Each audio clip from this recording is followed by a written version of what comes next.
The auction block in the rain. The rain fell hard over the open market. It was cold, loud, and cruel, just like the people standing around the auction block. No one cared that the alien woman standing on the platform was shivering. No one cared that she looked weak, barefoot, and tired. She was just another item for sale. Her clothes were torn. Her hair stuck to her face from the rain. But her eyes still held fire. Not for herself, but for the small child hiding behind her legs. "Next up," the auctioneer shouted.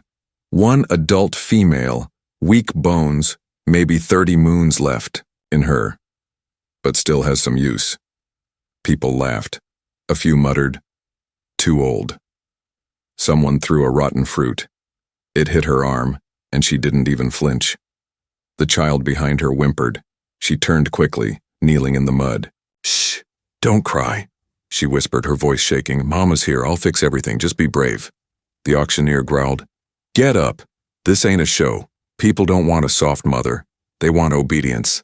The guards yanked her back up, but she shouted something unexpected. "Please take me, just me, leave my child, let him go." There was silence.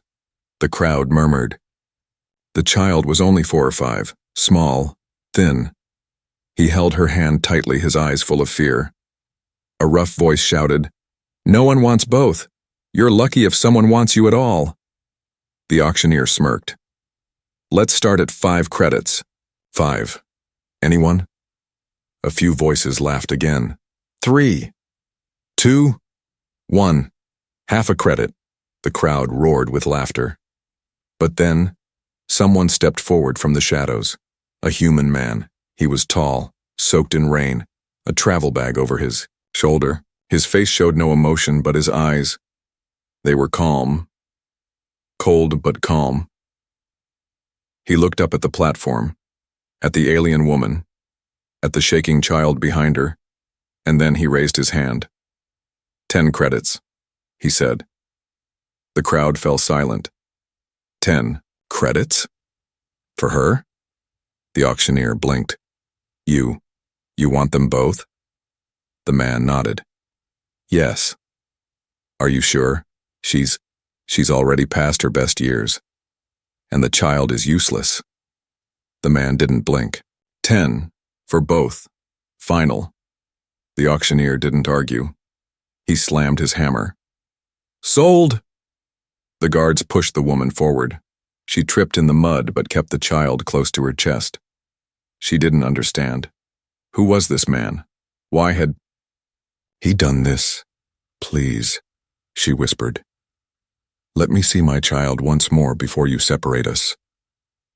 The man walked toward her slowly, then bent down to her level. He took off his coat and gently wrapped it around her shoulders. Then, without a word, he picked up the child into his arms. The woman gasped. The man looked her in the eyes and said softly, "You stay together. No one is taking him from you." Tears fell from her eyes instantly, not because of pain, but because of shock. No one had ever spoken to her like that. Not since the war. Not since the camps. Not since her people had been scattered and her husband had died. She had sold everything, her jewelry, her tools, even her blood. Nothing had been enough to feed her boy, nothing left to give, except herself. But now, this human, he didn't want to use her. He didn't yell. He didn't touch her roughly. He simply handed her back her child, and for the first time in a long, long while, she felt something warm inside her chest. Hope. As they walked away from the crowd, some people shouted behind them, "She's not worth it. You could have bought a strong one. You'll regret that." But the man didn't look back. The alien woman held her child tightly and followed the man into the rain, unsure of where they were going, but knowing somehow it was better than anything she'd had before. The market lights faded behind them. Her name wasn't even asked. But the way he carried the child, the way he slowed down when she limped, the way he didn't treat her like property, it made her wonder, had she just been bought, or had she just been saved? "Please, Let me see my child. One last time. The rain had stopped, but the cold still clung to her bones. The alien woman walked in silence, her arms wrapped tightly around her child. She didn't know where the human was leading them. She didn't ask. She didn't dare. Every step she took felt like a dream. Her bare feet hurt. Her legs were weak, but her child was in her arms, and that was enough to keep her walking. The man hadn't spoken since the auction. He walked ahead, quiet and steady. His long coat moved in the wind, and his boots left deep marks in the muddy path. She watched him carefully. Was he kind, or just quiet? Kindness, she had learned, didn't last long. It always came with a price. She hugged her son tighter. They reached a small, worn ship sitting outside the old market walls. It wasn't fancy, but it looked strong and clean. The man opened the door and motioned her to enter.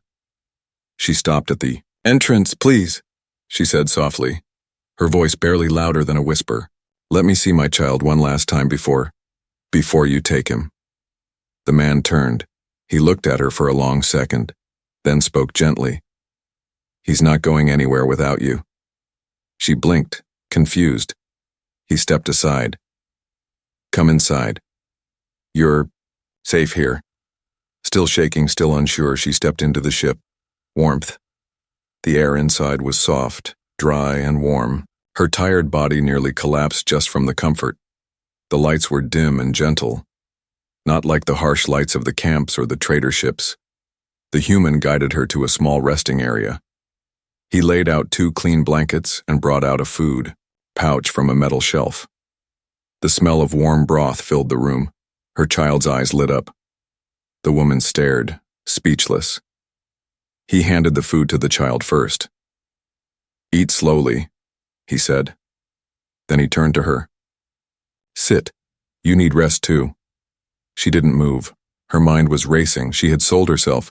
She was now someone's property. Why was he being soft? She lowered her head. I don't understand. You bought me. You don't have to be kind. The man looked at her for a moment, then said simply, I didn't buy you to hurt you. I bought you so no one else could. Her breath caught. He walked to a shelf and picked up a dry towel. Then without a word he placed it near her hands and walked away to the other corner of the room. She didn't know what to say. Her hands trembled as she touched the towel. Clean, warm, folded neatly. No one had ever handed her something like this before, not without shouting, not without a slap. She slowly sat down, pulling the child into her lap. He was already sipping the broth, his tiny face finally showing a bit of peace. She watched him with tears in her eyes. After a while, she looked up again. The human was repairing something near the back, his tools spread out on the floor. He wasn't watching her. He wasn't guarding the door. He wasn't afraid she'd escape. He had left her free. And that scared her more than chains. She whispered, almost to herself, What do you want from me? He looked up. There was no anger in his eyes, no greed, just quiet. Nothing, he said softly. Just rest. You've been through enough. The words hit her like a wave. She pulled the blanket tighter around her child, held him close, and finally let herself cry. Quiet tears, tired tears, but not from pain, from something else, relief. She had been used, traded, beaten, and ignored her whole life. No one had ever offered her peace. No one had ever asked her to rest. She wasn't ready to believe him. Not yet. But for now, she closed her eyes. Her child curled against her chest. And in the silence of that small ship, for the first time in years, the alien woman felt like a mother again. Not a slave. Not an object. Just a mother, who had her child beside her and a warm room to sleep in, thanks to one strange, silent human who had seen her not as a thing to buy, but as someone worth saving. A bath, a blanket, and tears. The next morning, the ship was quiet. The alien woman opened her eyes slowly. For a moment, she didn't know where she was. Her body expected pain. Her ears waited for shouting.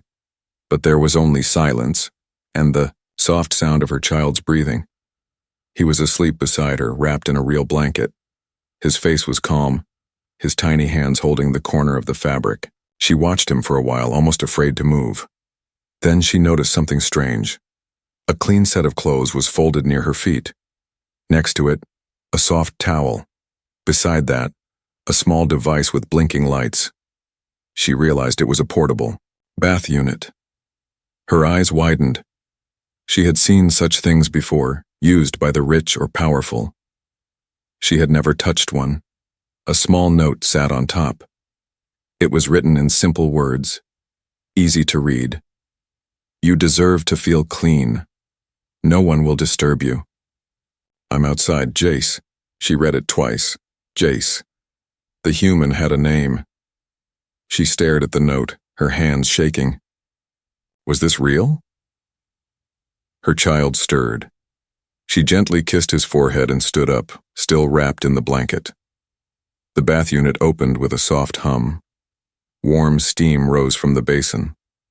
A light fragrance filled the air. Tears came to her eyes. She stepped, in slowly, the warmth surrounding her skin like a hug she didn't know she needed. The dirt, the bruises, the blood from old wounds, they all began to wash away, and with them, so did the weight of years. She didn't know how long she stayed in the bath. Time didn't matter in that moment. For once, no one was rushing her, shouting at her, watching her. She was just a woman again. She stepped out with weak legs, drying herself with the towel. The clothes fit her perfectly. Simple, but clean and soft. When she stepped into the hallway, she saw him, Jace. He was fixing wires near the control panel, his sleeves rolled up, grease on his hands. He didn't hear her at first. When he finally looked up, his expression didn't change. He didn't stare. He didn't smile. He simply nodded and said, "There's more food. You can eat when you're ready." She nodded, unsure of what to say. Then her voice came out, quiet but firm. "Thank you." He paused, then shrugged. "You needed it." She stepped closer. "But why?" He set his tools down and looked at her fully. His voice was soft.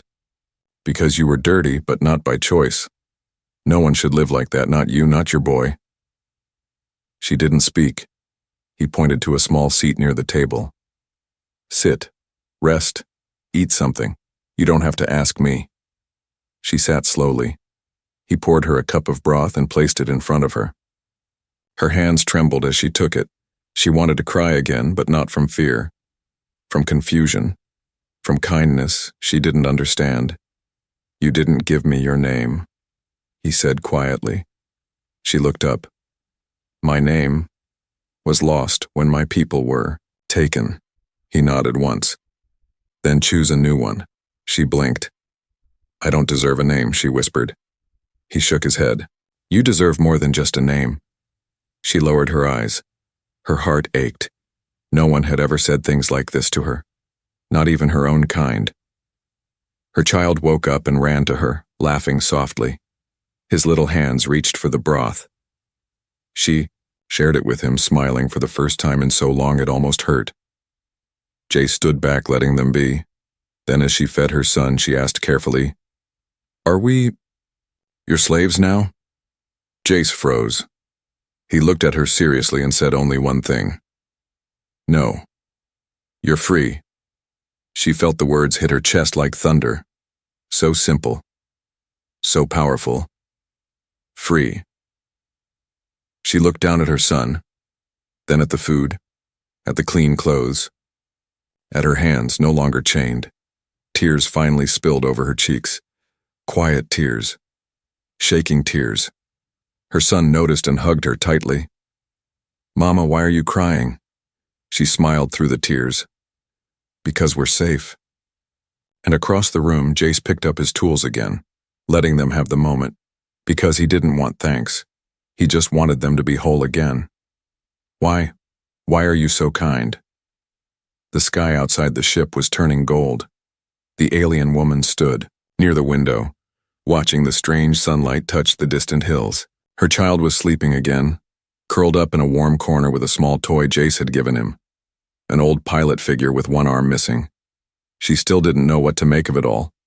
Clean clothes, a real bed, food every day, quiet mornings without shouting, no chains, no orders, only space, silence, freedom, and him, the human, Jace. He had done all of this but never once asked her for anything, not her body, not her loyalty, not even her name. She stepped into the main room. Jace was sitting at the small table sipping something hot from a steel cup. He didn't speak when she entered. He just looked up, nodded once, then returned his eyes to the window. The silence was heavy but not in a bad way. After a moment, she sat across from him. She didn't know how to start, so she spoke the words that had been stuck inside her for days. Why? He glanced at her. Why what? She stared at her hands. Why are you being kind to me? Jace was quiet for a while. Then he leaned forward, resting his arms on the table. I saw a woman in the rain holding her child like her life depended on it. Everyone else saw a weak slave. I saw a mother. She blinked, surprised. I don't understand humans, she said softly. Most of the ones I met, they laughed when we cried. They looked at us like we were animals. He gave a bitter smile. Some humans are like that. So are some aliens. She nodded slowly. I thought, when you bought me, that you would... She stopped herself, the memory too heavy. Jace didn't make her finish. I know what they expected me to do with you, he said. But I'm not like them. You're not something I own. You're someone who needed help. She stared at him. You don't even know my name. You don't need to give it yet, he replied. You don't owe me anything. Her chest ached.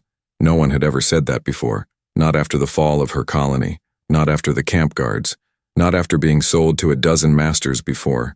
She finally gave herself up, just to keep her child from starving. She didn't know what to say.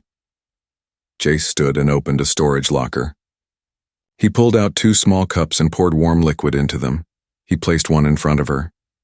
Tea, he said. Not much flavor, but warm. She took the cup with both hands. It smelled plain but soft. She took a sip. It warmed her throat, and somehow her heart too. He sat again. The quiet stretched between them. Then she asked something she had never dared to ask before. Can we stay? Jace didn't even hesitate. As long as you want. A tear slid down her cheek. She wiped, quickly embarrassed. Sorry, she whispered. I don't know why I cry so much around you. Jace smiled. Maybe because you finally don't have to pretend you're strong. She covered her mouth with her hand, trying not to sob out loud. He didn't come closer. He didn't offer to touch her. He simply let her feel. That meant more to her than any gentle words or gifts ever could. Later that evening, she helped prepare the food. Her child sat at the table, laughing for the first time in days. He spilled soup on his shirt and called Jace uncle. Jace chuckled and wiped the mess without a word. The alien mother watched him. He was quiet, simple and steady. He didn't try to win her trust. He just gave it, bit by bit. With every action, every silent kindness. That night, after her child had fallen asleep, she sat beside Jace in the cargo bay. There were stars outside the window. Endless stars. She looked at him and said softly, My name is Lyra. He turned to her, surprised. Then he smiled. A good name, he said. She nodded, then whispered, Thank you. For seeing me. He replied with only 3 words. I never looked away. And for the first time in years she felt seen. Not as a slave, not as a broken woman, but as Lyra. A mother. A person. Maybe. even someone worthy of love. The child falls sick, and he stays. Lyra knew something was wrong the moment her son didn't wake up with the sun. He always woke first, full of energy and questions. But today, he was still under the blanket, face pale, lips dry. His tiny chest rose and fell too quickly. She touched his forehead, hot, burning. Her heart dropped. "Jace!" she called out, her voice tight with panic. Jace appeared in seconds, his boots thudding across the metal floor. "What is it?" Lyra was already, holding her son in her arms, rocking him gently. "He's burning up. He's not speaking. His eyes, they're not focusing." Jace leaned in, placed a hand on the child's forehead. His expression changed instantly, calm but serious. "Get him to the med bed," he said, already lifting the child into his arms. Lyra followed close behind, her legs shaking. Inside the small med bay, lights blinked and the bed scanned quickly. Jace adjusted the settings for alien physiology, typing fast. Lyra stood in the corner, hands clenched, watching every move. "What is it?" she asked, her voice cracking. "Is he going to—" "No," Jace interrupted, firm but kind.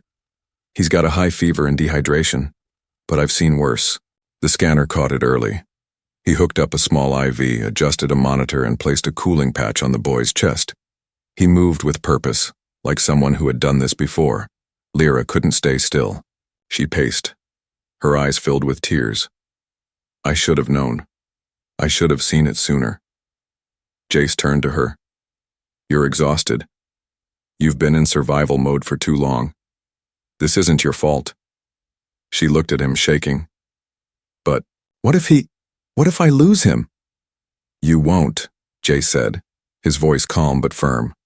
"Not while I'm here." Lyra sat beside the bed, holding her son's tiny hand. His fingers barely moved. His eyes were closed. She whispered to him, in her language, singing the lullaby her own mother used to sing. The ship felt colder than usual.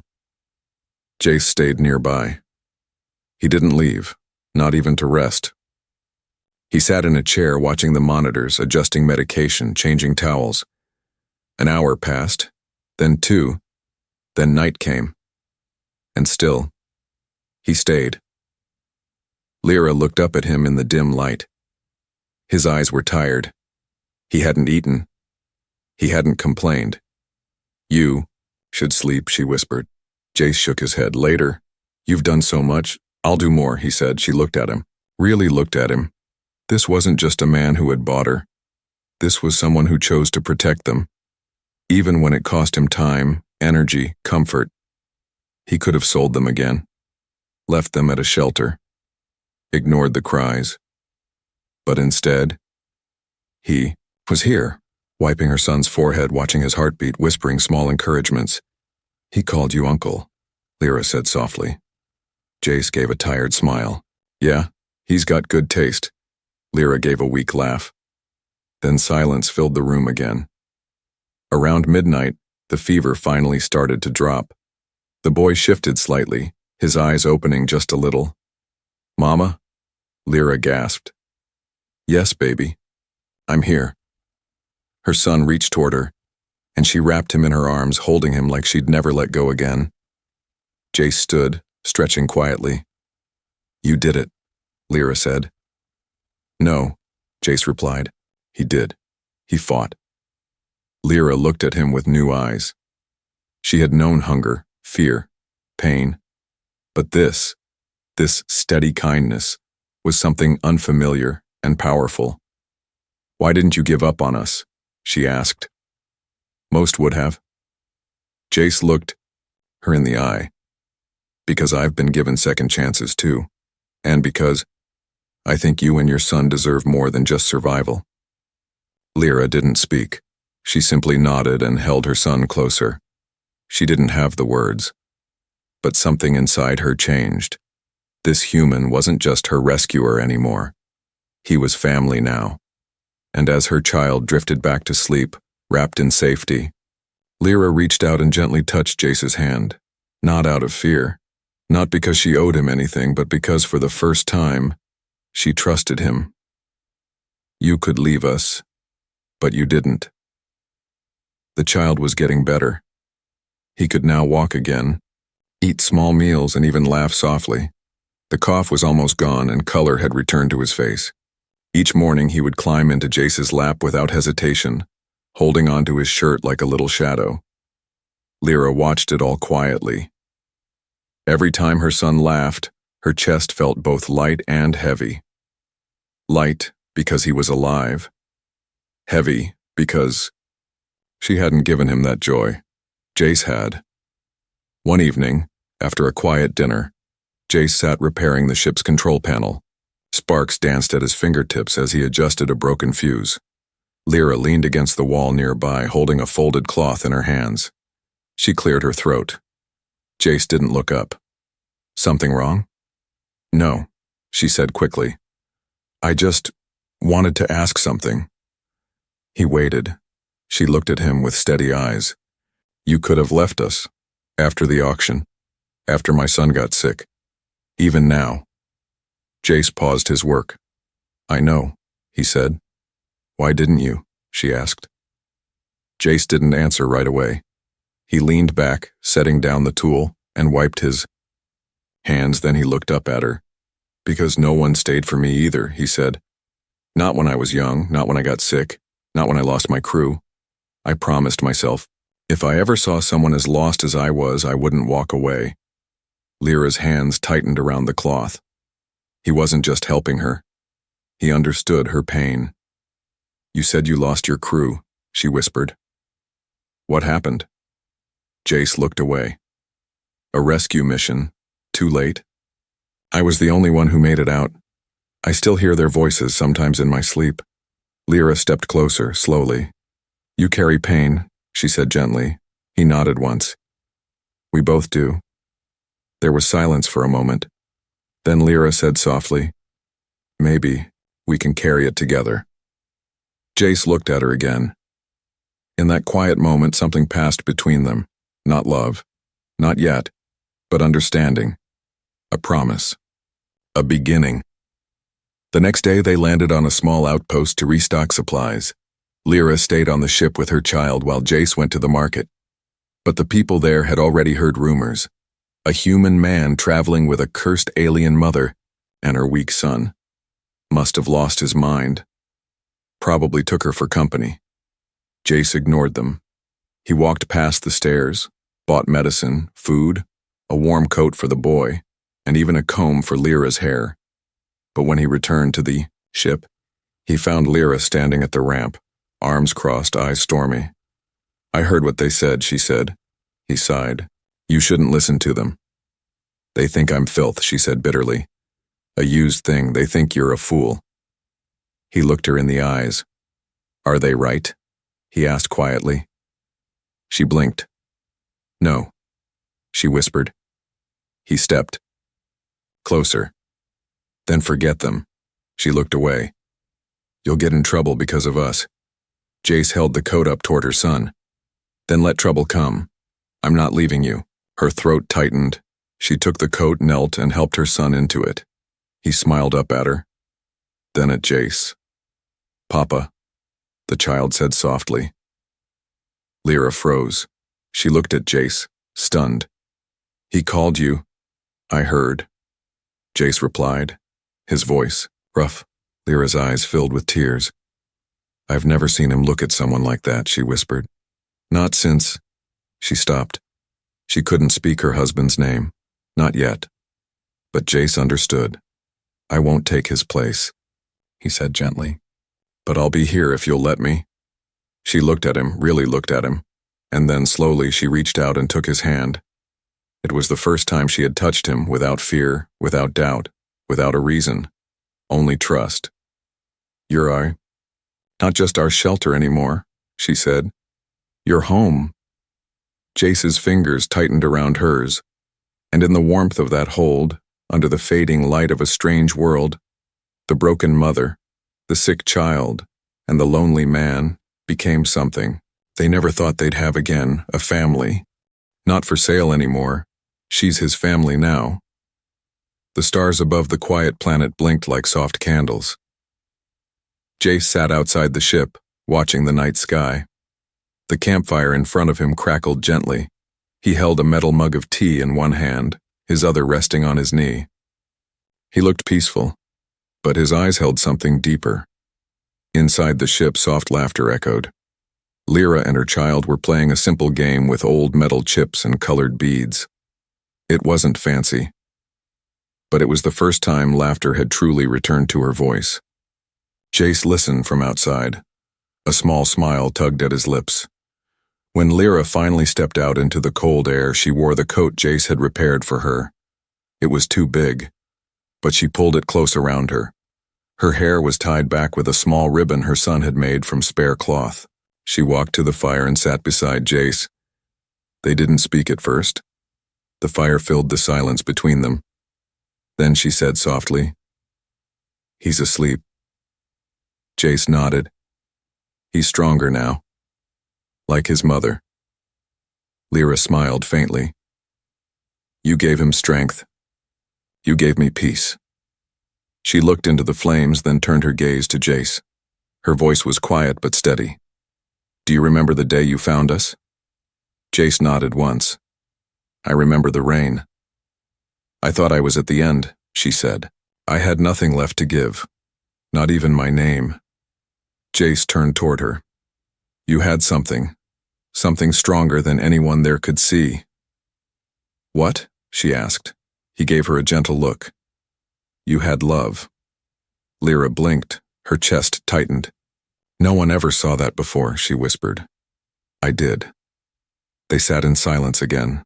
Then Lyra reached into her coat pocket and pulled out something small, a wooden tag, burned around the edges, a slave marker. "I kept it," she said, "to remind myself that I survived." Jace took the tag in his hand. It was old, worn, and ugly, but to her, it had meaning. Then, without a word, Jace stood, walked to the fire, and tossed it in. Lyra gasped. "Why?" "You don't need it anymore," Jace said softly. "That name is gone. That past is burned. You're not anyone's property." He walked back, sat down, and took her hand gently. "You're free. Not because someone gave it to you, but because you took it back. You fought for your child. You fought to live. You're not for sale anymore, Lyra, you never were." She stared at him, stunned, and slowly, tears rolled down her cheeks, not from sadness, from healing. She leaned her head on his shoulder. "I still don't understand how I got this lucky." "You didn't get lucky," he replied. "You got seen." She closed her eyes. For the first time, she felt safe enough to imagine a future, not just survival, but real peace, a life where she wasn't afraid to laugh, a life where her son could grow up knowing kindness, not chains. They stayed like that for a while, watching the fire, watching the stars. Then her son's sleepy voice called out from inside the ship, "Mama, Papa, where are you?" Lyra smiled. Jace stood and offered his hand to her. "Ready to go inside?" he asked. She nodded and took his hand. They walked back together, step by step, side by side, no longer broken, no longer strangers, no longer afraid. When they entered the ship, her son reached up, hugging both of them tightly. Jace lifted him easily and set him down in the warm bed. "Are we staying here forever?" the boy asked. Lyra glanced at Jace, then kissed her son's forehead. "Yes," she said. "We're home now." The ship's lights dimmed to night mode. Lyra lay beside her son, Jace sitting nearby. She whispered, one final thought before drifting to sleep. "I was sold once, but now I am someone's choice." And this time she was loved, not because of what she could give, but simply for who she was.